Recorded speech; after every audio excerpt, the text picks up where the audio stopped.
En ABC Podcast, Abecedario del Bienestar, con Laura Pintos y Raquel Alcolea. Bienvenidos bienestarios, soy Laura Pintos y en este episodio de la segunda temporada de Abecedario del Bienestar hablamos con Elsa Punset. Elsa lleva un apellido que hace honor a la divulgación científica gracias a la labor de su padre, el inolvidable Eduard. Y vaya si sabe llevarlo, pues ella es todo un referente en bienestar y en la investigación y la formación de la inteligencia emocional aplicada. Elsa Punset es licenciada en Filosofía y Letras, máster en Humanidades y en Periodismo y una autora y conferenciante de éxito. En su último libro, Fuertes, Libres y Nómadas, aborda directamente los efectos de la pandemia y el confinamiento en todos nosotros. Ella, por cierto, lo ve en positivo. Nos va a contar hoy por qué y cómo compartir ese optimismo y esta oportunidad. Hoy, con la C de cambio.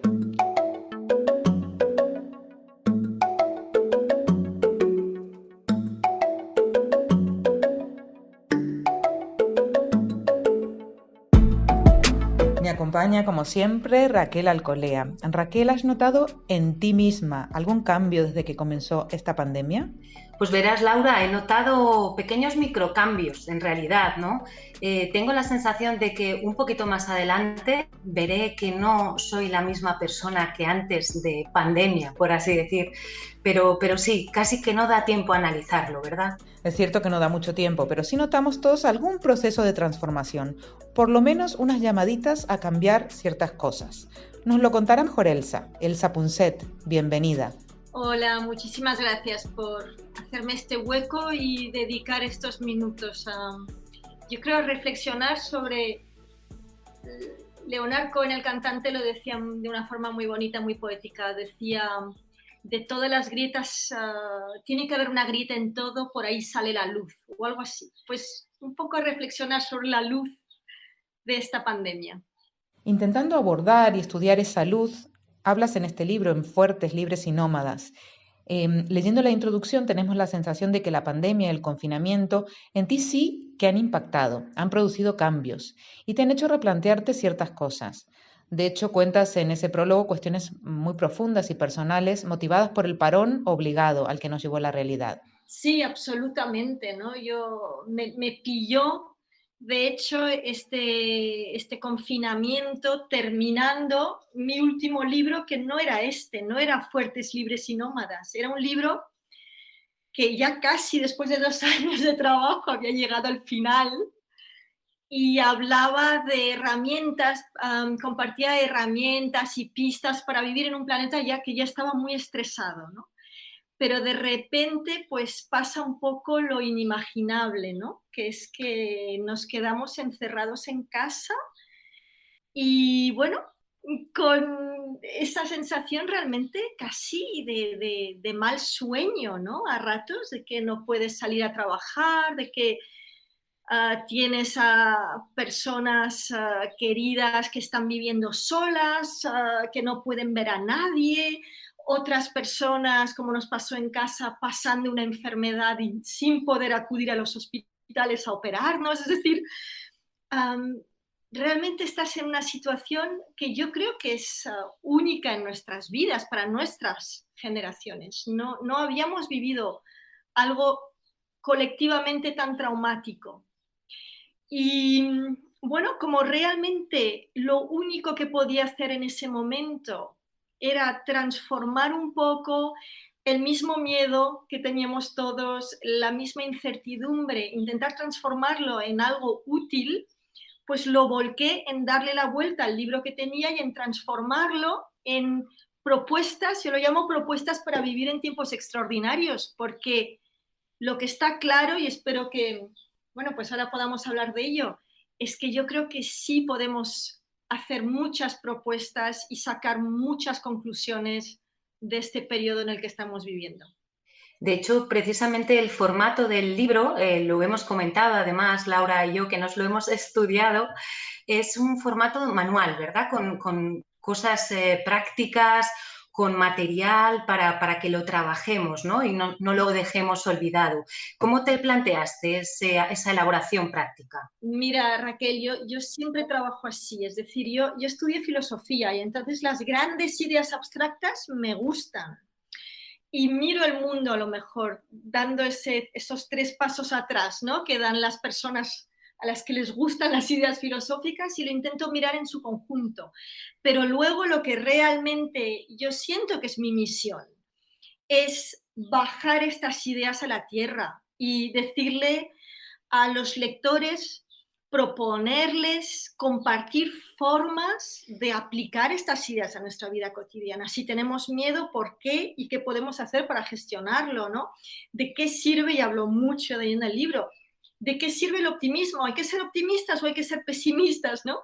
Y entonces doy siempre pequeños, como somos criaturas de hábitos, si no cambiamos esos hábitos no va a cambiar nada. Ya podemos conocer las ideas, no nos va a afectar. Entonces lo que yo intento es darles formas de cambiar esos hábitos, de conocerse, de explorar, de cambiar el mundo que les rodea. Y es mi pasión, es lo que hago en todos mis libros y en Fuertes, Libres y Nómadas, pues también. ¿Cuánto nos condiciona ese cerebro adaptado para sobrevivir del que hablas tanto en este libro? Hablo tanto en mi libro y yo creo que hablo tanto desde que lo descubrí, ¿no? Hará pues bastantes años que de repente dije, por eso tiendo a estar siempre preocupada, por eso cuando me voy a dormir pienso en las cosas malas que me han pasado durante el día, por eso recuerdo más un insulto que una palabra bonita, ¿no? Porque biológicamente, yo creo que es tan importante que lo sepamos, biológicamente estamos condicionados para lo negativo. Estamos condicionados para ser pesimistas. Tenemos un cerebro programado para sobrevivir con una gran capacidad para destacar, fijar, exagerar y memorizar lo negativo. Usamos más palabras negativas que positivas, memorizamos más lo negativo que lo positivo. Entonces, este cerebro, en circunstancias extraordinarias como estas, funciona 3 veces más deprisa.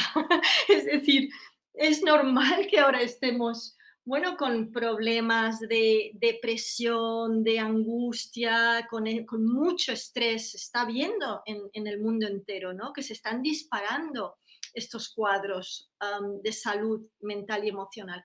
Es normal, el cerebro no nos ayuda, ¿no? Cerebro programado para sobrevivir no quiere que llegues a la noche sintiéndote feliz o generoso o creativo, sino que quiere que llegues vivo. Y tenemos que ser consciente de ello, porque eso nos ayudará a equilibrar ese cerebro. Y es parte, ¿no?, de lo que quiero recordar en Fuertes, Libres y Nómadas, que sinceramente a las dos os lo pregunto, ¿no? A las dos, a Raquel y a Laura, si pudieseis elegir una época en la que haber nacido, ¿cuál elegiríais? ¿Cuál? Qué difícil pregunta, Elsa. Yo el futuro, todavía no existe esa época, el futuro. Exacto. ¿Qué es lo mejor después del futuro? El presente, claro. El siglo XXI, y da igual a quién lo preguntes. Yo creo que los oyentes que nos estén escuchando, la inmensa mayoría diría, yo elijo nacer en el siglo XXI. ¿Por qué? Porque es la mejor época, es la época en la que realmente estamos enfrentándonos a muchas injusticias, muchos prejuicios, a la pobreza global. Es una época en la que tenemos la tecnología para, fíjate, nos estamos comunicando sin necesidad de vernos, en la que tenemos los medios para luchar contra la pandemia que tuvimos hace un siglo. ¿Por qué murieron muchísimas más personas? ¿Por qué hoy fue aún más cruenta? Porque no teníamos la tecnología, ¿no? Es decir, sobre todo si eres mujer o si estás enfermo, si perteneces a un colectivo vulnerable, discapacitado, homosexual, lo que sea que ha sido vilipendiado hasta hace no mucho, ahora estamos haciendo un esfuerzo enorme por superar todos estos retos. Elsa, si tenemos esa libertad ahora, esa tecnología o esa ciencia que tanto nos aporta, ¿por qué, sin embargo, vivimos con tanto miedo? Bueno, lo cierto es que ahora estamos, y yo creo que es uno de los problemas, ¿no? Estamos viviendo en una sociedad que no calibra bien lo que es un ser humano. Y un ser humano no es un robot programado para consumir, sino que es un ser, mmm, bueno, con un equilibrio cambiante, estamos vivos, ¿no? Con un cerebro complejo que tiende al miedo. Yo siempre digo que estamos atrapados entre dos grandes polos emocionales, el amor y el miedo, ¿no? El amor en su sentido más amplio, la curiosidad, las ganas de vincularnos, de descubrir, y el miedo, ¿no? Que nos iba a ser codiciosos o que nos iba a escondernos o que nos iba a autolimitarnos, ¿no? Y a juzgar el mundo de una forma dura, seca y muy binaria, ¿no? Y, y además tendemos a poner a todo lo humano en un pedestal y tendemos a decir, bueno, lo humano es bueno, básicamente, y lo humano tiene derecho, pues yo creo que vamos a revisar ese gran prejuicio que se llama especismo, ¿no? Y hablamos de ello en Fuertes, Libres y Nómadas, ¿no? Los humanos no tenemos ningún derecho moral a utilizar a las demás especies, a agredir a nuestro planeta, a no pensar en las generaciones que vienen, pero eso es una tendencia que existe dentro de nosotros, ¿no? Y luego existe otra tendencia, Laura, que es poética, que es solidaria, que es generosa, que se sacrifica por los demás. Y cada día elegimos. Y cuando yo digo que somos fuertes, libres y nómadas, ¿por qué he elegido estas tres cualidades? Porque a mí me parecen básicas y me parece que son las que ayudaron a nuestros antepasados a sobrevivir, a llegar ahora, a este momento, y que tenemos que reclamarlas. Y reclamarlas y adaptarlas a la sociedad del siglo XXI.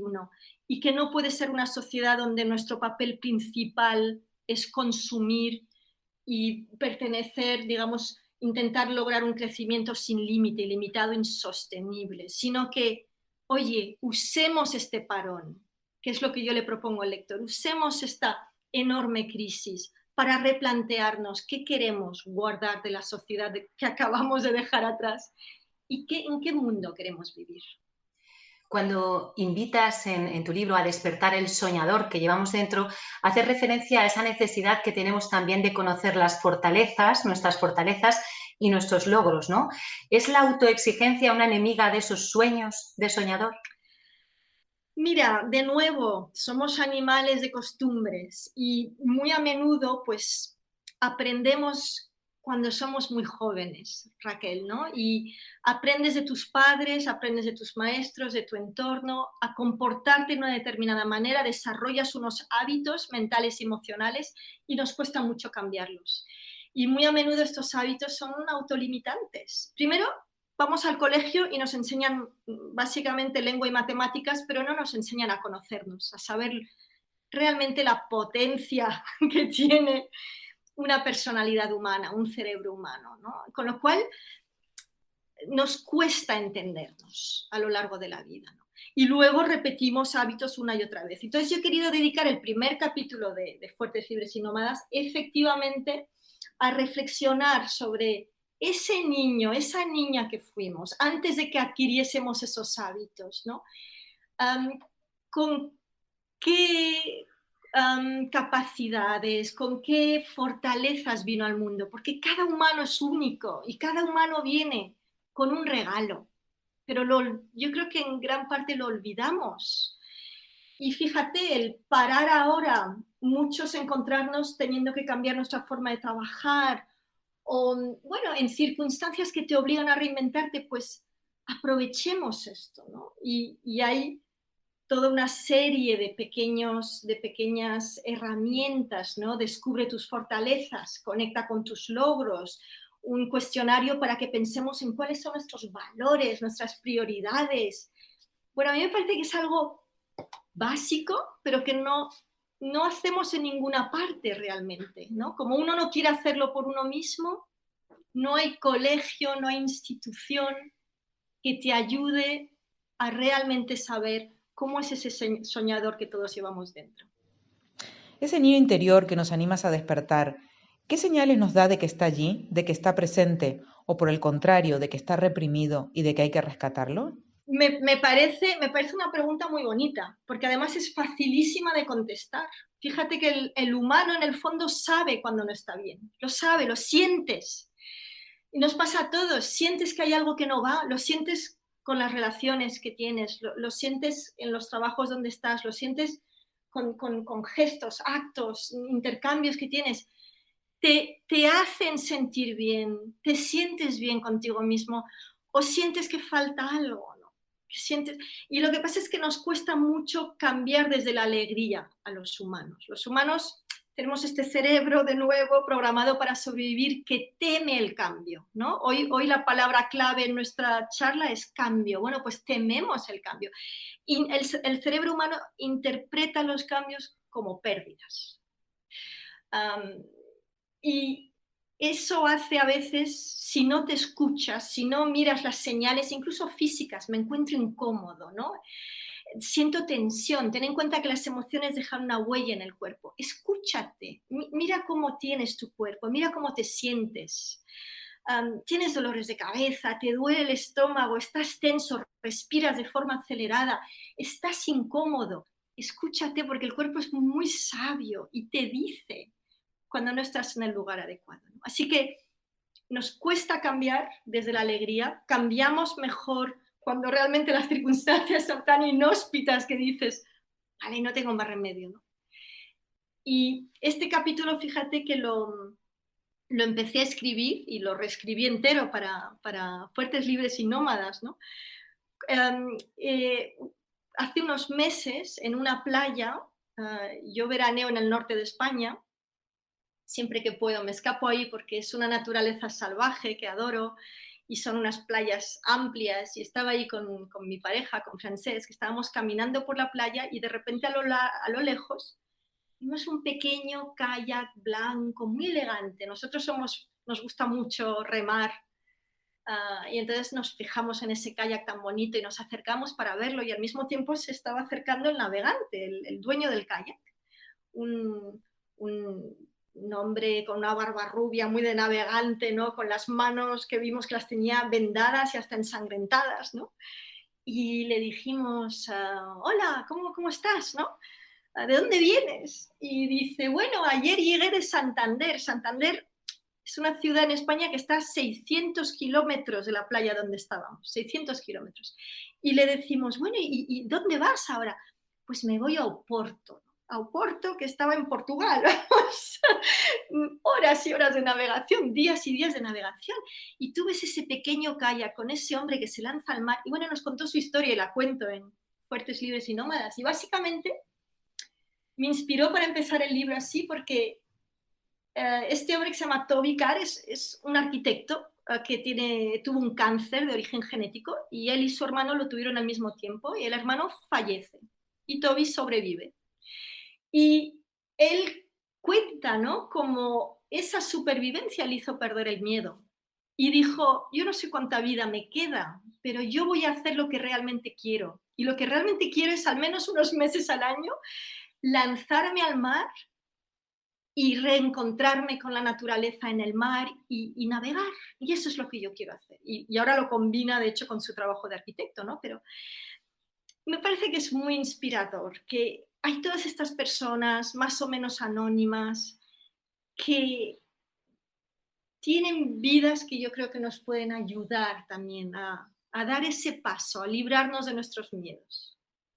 Precisamente durante esta etapa ha habido muchísimas personas que, hablando de naturaleza, pues aseguran haber echado de menos el aire libre, la montaña, el verde, sobre todo todos los que vivimos ahí en entornos urbanos, en pisos. ¿Qué tiene la naturaleza que tanto conecta con nuestra esencia, Elsa? Pues mira, excelente pregunta también, Raquel, porque tampoco le damos la importancia que tiene, ¿no?, al hecho de que estamos en guerra con el planeta, los humanos, como si el planeta estuviese por una parte y nosotros por otro, cuando en realidad, y lo estamos viendo ahora con la pandemia, ¿no?, la salud del planeta es nuestra salud y formamos parte del planeta. Y fíjate que evolutivamente nuestro amor por la naturaleza viene de que sobrevivimos gracias a la naturaleza. Nuestros antepasados sobrevivían si vivían cerca de un bosque tupido donde se podían resguardar, donde podían encontrar comida, si vivían con animales domésticos, ¿no?, que les ayudaban a salir adelante. Así que realmente formamos parte de la naturaleza, y yo en Fuertes, Libres y Nómadas he querido recordar esto a los lectores, que necesitamos reconectar con la naturaleza, necesitamos estar en paz con ella, necesitamos vivir en entornos que sean menos duros, menos artificiales, meter las manos en la tierra, salir a caminar, cuidar esa naturaleza, comer y producir nuestra comida de una forma que no sea cruel, porque si no, todo esto tiene un precio enorme. Y yo sé que os he dicho al principio que esta es la mejor época posible para vivir, pero también creo que hay que saber que todavía tenemos muchos avances por conseguir, y uno de ellos es esta relación con la naturaleza y con el medio ambiente, ¿no? No darle la espalda, somos parte de la naturaleza, somos naturaleza. Elsa, paradójicamente estamos ultra conectados y enganchados a las pantallas y con mucha tecnología, quizás más que nunca en la historia. ¿Cómo encontrar ese balance entre la necesidad de conectar con la naturaleza y también de estar hiperconectados? Yo creo, Laura, que se trata sobre todo de usar la tecnología de una forma más humana, ¿no? Y, por ejemplo, vosotras ahora me habéis pedido que, aunque nuestros oyentes no nos van a ver, pero nosotras sí nos pudiésemos ver, ¿no?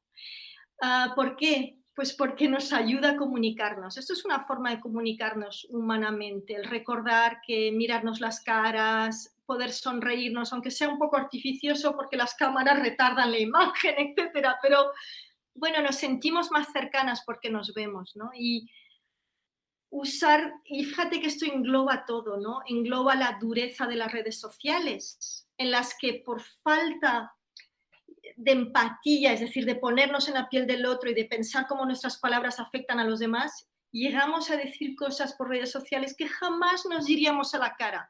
¿Por qué? Porque nuestra forma de conectar, nuestra forma humana de conectar es a través de la empatía.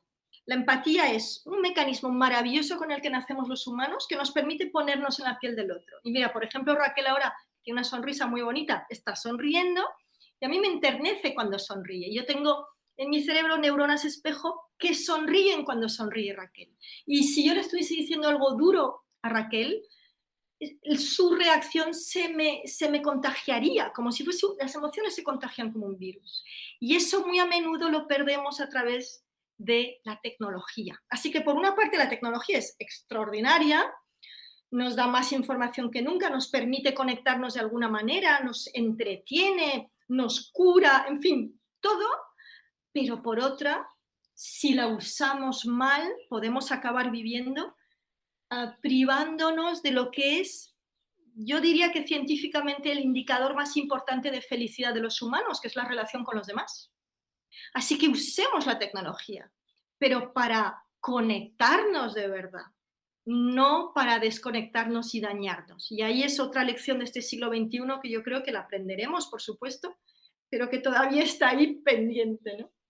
Hay otro llamamiento que nos haces y es a vivir como grandes optimistas, ¿no? ¿Cómo saber si soy pesimista? ¿Y por dónde empiezo si quiero pasarme al otro lado? Perfecto. Vamos a desmontar algunos mitos sobre el optimismo. Primero, os voy a pedir a las dos que os pongáis nota en una escala del 0 al 10 y que nuestros oyentes lo hagan también si quieren. Del 0 al 10, ¿cómo eres de optimista? Raquel y Laura. Ay, Laura, ¿te animas tú primero? Bueno, yo creo que me voy a poner un 7. Un 7. Yo creo que soy más optimista. Venga, yo un 8 me pongo.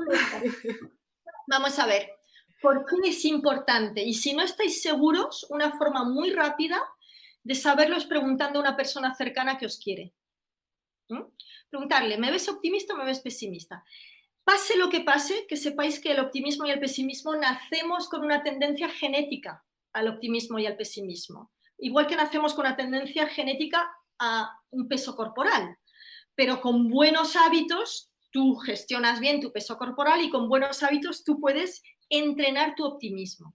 ¿Por qué es tan importante el optimismo?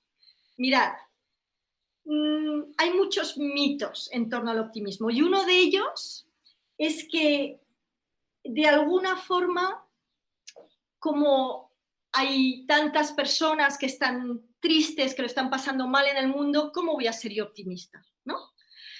Y otro mito es que el optimismo es realmente una especie de pensamiento mágico, es una especie de buenismo, ¿no? de ingenuidad.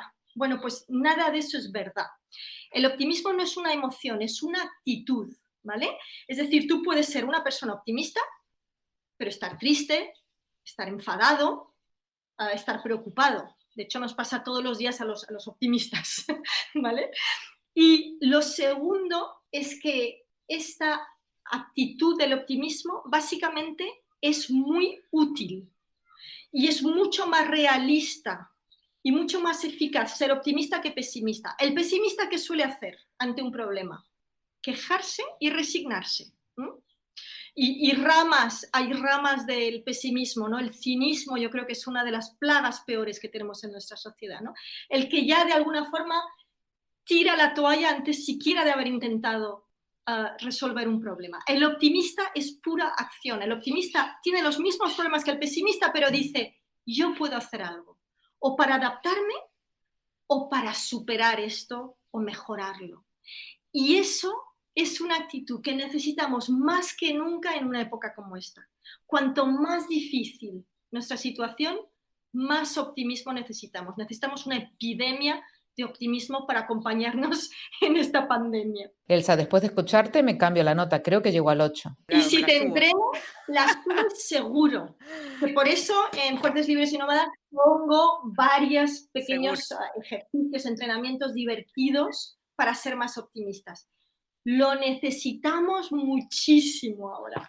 También necesitamos algo que tú has dicho que tiene que ver con esas dos fuerzas tan grandes que nos tiran, ¿no? Entre las que basculamos, que son el miedo y el amor. El amor entendido en el sentido más amplio. Lo abordas también en el libro y lo explicas muy bien, porque es tan importante verlo así. Hay una versión romántica del amor que se mezcla un poco hasta con cierta ingenuidad, pero tú lo abordas de otra manera, hablas de otro tipo de amor. Hay un montón de cosas que confunden ese amor que tú también describes. Porque creo que vivimos en una sociedad que ha simplificado mucho el concepto de amor. Y es la sociedad de la distracción y del placer. Entonces, bueno, el amor rápido, digamos, el amor placentero, el amor romántico, ¿no? Que es como una droga el amor romántico, ¿no? Pues todo lo que sea, me tomo una pastilla y me siento bien, pues el amor tiene un poco este efecto, ¿no? Realmente es un poco como una droga. Pero es muy necesario el amor romántico y además es muy divertido mientras nos sale mal, ¿no? Pero ¿a quién no le gusta enamorarse? ¿A quién no le gusta un gran amor? Claro que sí, pero hay mucho más en la vida que esto, ¿no? Hay muchos tipos de amor y es una emoción enorme que engloba ternura, que engloba lealtad, que engloba cuidar de los demás, que es solidaria, que es divertida también, ¿no? Que es reírte con los demás, que es el sentido del humor, todo esto entra de la etiqueta amor, ¿no? Es estar abierto a la vida. Y yo creo que una de las cosas, no sé si os ha pasado a vosotras, pero a mí los 3 meses de confinamiento en casa me han unido más a cada una de las personas de mi familia, a las que a mí me parecía que ya estaba muy unida, pero esta convivencia y este pasar problemas juntos y este tiempo de calidad y horas para hablar sin prisa, sin ir a ninguna parte, sobre todo yo tengo hijos adolescentes, con lo cual tener los adolescentes atrapados en casa sin tener que suplicar, eso ha sido increíble. Ha sido increíble y hace un par de días estaba en la radio, en la tele, y habíamos preguntado a los telespectadores que nos dijesen una cosa buena que había salido para ellos de la pandemia. Y todo el mundo, y lo explicaban con palabras que a mí me conmovieron, ¿no? Todo el mundo hablaba de haber podido profundizar en esas relaciones humanas. Con lo cual, yo creo que también parar, escucharnos, el silencio, incluso el aburrimiento, que es justo lo que no tenemos en esta sociedad totalmente estresada de la que vinimos, ¿no? Eso nos puede ayudar a ir un poco más hacia adentro, ¿no? Y alimentar otras partes del ser humano que en esta sociedad no estamos alimentando bien. Cuando hablas de vivir un poquito hacia adentro, nos viene a la mente estas meditaciones, estas prácticas que son como salpicadas, una constante en tu libro. ¿Cómo animamos a aquellas personas que tienen ciertos prejuicios con respecto a la meditación y dicen, no, eso no es para mí? ¿Cómo podemos ayudarles a al menos intentarlo? Claro, fíjate, yo efectivamente he salpicado el libro con algunas meditaciones que precisamente grabé para acompañar un poco a la gente que me sigue pues, durante la pandemia, ¿no? Yo no soy una gran meditadora, porque soy una gran impaciente, yo soy muy impaciente. Y con lo cual meditar me cuesta mucho, así que yo he hecho meditaciones muy cortitas, 3, 4, 5 minutos. ¿Y de qué sirven? Fíjate que la neurociencia lo que nos dice ahora es que para calmar esta mente estresada que está constantemente mirando hacia el futuro con miedo y mirando hacia el pasado con recuerdos en negativo generalmente, pues ¿qué podemos hacer? Pues ser más como niños y vivir en el presente, y para eso sirve la meditación. Pero yo le diría a nuestros oyentes, no meditéis de forma clásica si no queréis, ignorad las meditaciones que yo ofrezco en el libro, son para aquellos que quieren probar eso, ¿no? Pero hay 1000 formas de meditar. Meditar es calmarse, meditar es respirar hondo, meditar es salir al jardín y plantar algo, recortar algo, ocuparte de unas semillas, dar un paseo en silencio. Eso es meditar, es volver al presente y empaparte de estoy aquí ahora y no me preocupo por lo que venga ahora, estoy aquí ahora. Y esto a tu mente le dejas respirar, le das paz. Esto es salud para nuestro cerebro humano. Hablemos ahora de un concepto, si te parece, Elsa, que nos ha parecido curioso. Uno crece, se cultiva, vive y en el esplendor de sus capacidades parece como que ya es tarde para todo. ¿Cómo evitamos esa influencia de los sesgos por edad, ese edadismo, ese concepto del que nos hablas en el libro? Pues absolutamente. Fíjate, cuando hablo de que somos fuertes, libres y nómadas y cómo podemos actualizar esas cualidades, lo explico en el libro para cada una de estas cualidades, pero tú ahora te estás refiriendo a un cierto nomadismo, ¿vale? Nuestros antepasados eran nómadas físicos y nosotros en el siglo XXI somos nómadas mentales. ¿Y eso qué significa? Pues que vamos a un mundo mucho más fluido, en el que todos estos antiguos prejuicios que hemos venido arrastrando durante décadas y décadas, en este mundo fluido el sexo, la edad, la cultura, el lugar de nacimiento, el género, la etnia, todo esto va a dejar de importar y de dividirnos. Creo que el día que nos libremos de tantos prejuicios, y estamos en ello, ahora estamos atacando de frente el sexismo y estamos atacando de frente el racismo. Pero hay un prejuicio que yo creo que está al caer, que es el edadismo.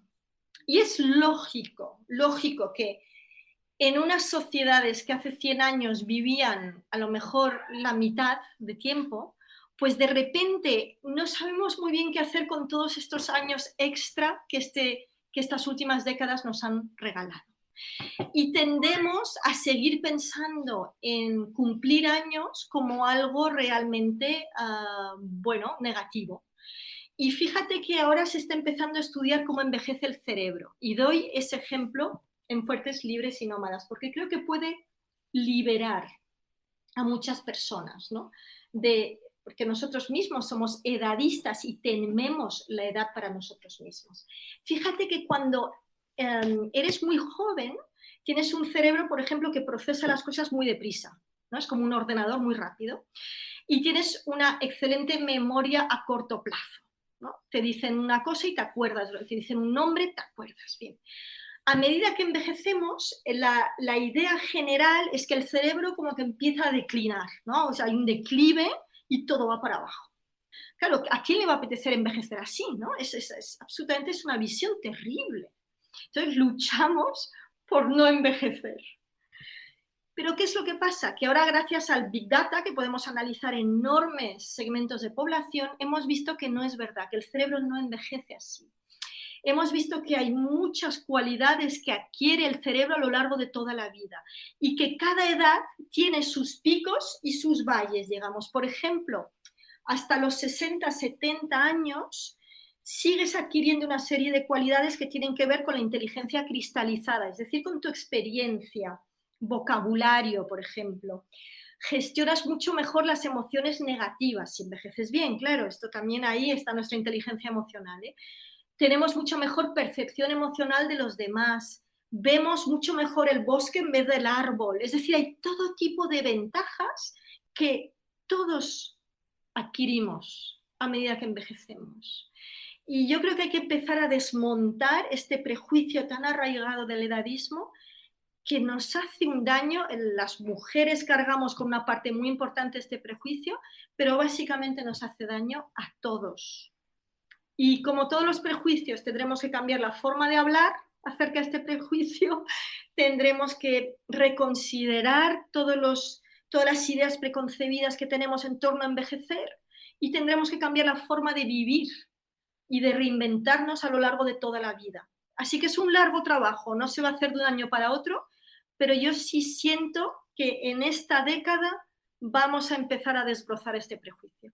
Hay tantas cosas en tu libro, Elsa, sobre las que nos gustaría tratar y conversar y compartir en este podcast de Abecedario del Bienestar, pero te anticipo que esto del edadismo nos parece súper interesante y nos vamos a hacer una camiseta así con un hashtag, fin al edadismo, porque cuánto mal nos hace realmente. Cada vez vivimos más, vivimos mejor además en esa vejez y sin embargo está mal vista la edad en ciertos aspectos. Así que nos ponemos a ello, fin al edadismo. Y una última pregunta, Elsa. En esta época tan peculiar en la que vivimos que no podemos tocarnos ni relacionarnos demasiado, no es conveniente acercarnos, y sin embargo somos seres sociales, ¿cómo sobrellevar esta distancia física obligada? Mira, me gusta que la has llamado distancia física y no distancia social, que es como la llaman los gobiernos, ¿no? No es una distancia social. Nunca hemos estado más en contacto con las personas a nuestro alrededor, en realidad, más pendientes de su salud y de su bienestar. Es una distancia física. Primero, sinceramente, pasará. Es decir, que en cuanto tengamos vacunas o remedios eficaces contra el coronavirus, podremos volver a convivir.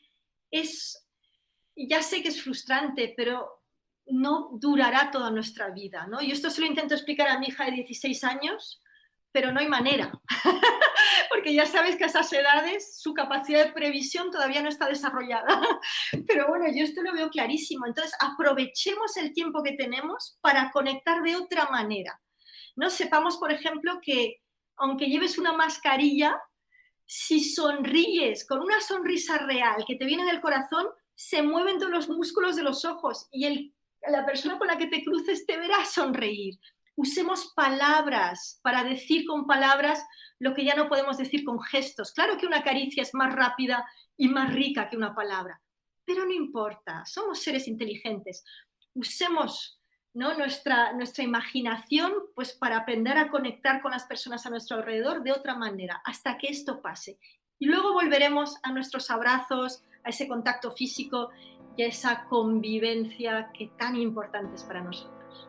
Muchísimas gracias, Elsa Punset. Alargaríamos esta conversación sin duda. Lo que nos queda es practicar con este manual, con tu libro Fuertes, Libres y Nómadas, para encontrar el lado bueno de esta situación, que sin duda lo tiene.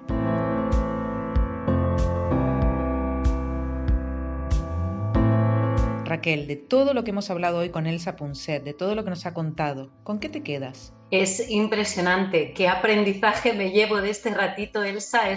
Me siento muy afortunada. Me he quedado con la frase en relación al optimismo, que es una actitud, y he dicho qué bien, porque si no es una emoción, yo puedo trabajarlo y entrenarlo y puedo ser optimista más, ¿no? Y me encanta tu visión sobre la meditación, que todo puede ser meditación, plantar una semilla, es maravilloso y abre mucho el campo para muchas personas que lo ven un poquito cerrado ese concepto, ¿no? Incluso, Raquel, una caricia puede ser una meditación. ¿Sabes cómo tocas a la persona que tienes a tu lado? ¿Cómo la miras? Todo eso puede ser una meditación. Así que Bueno, pues estamos en un momento, yo creo, extraordinario para usar este tiempo extra que nos ha dado la vida y para trabajar ese optimismo que efectivamente es actitud y es entrenable y lo necesitamos más que nunca. Qué bonito es conversar con alguien que tiene esa extraordinaria capacidad, como Elsa Punset, de explicar cosas tan complejas de una manera tan accesible, sencilla, fácil de entender. Nos quedamos, que lo sepas Elsa, con la bandera del edadismo, no al edadismo, que efectivamente en las mujeres impacta directamente, nos afecta especialmente. También con la idea de trabajar el optimismo como una actitud, por tanto una elección, y con la consigna de la sonrisa a través de la mascarilla. No se ve, pero sí que se nota y produce su efecto. Muchas gracias, Elsa Punset. A vosotros, un abrazo grande. Hasta la próxima, bienestarios. Puedes escuchar todos los episodios del Abecedario del Bienestar en abc.es, iVoox, Wanda, Spotify, Apple Podcast y Google Podcast. Y no te olvides de seguirnos en las redes sociales, abc-bienestar.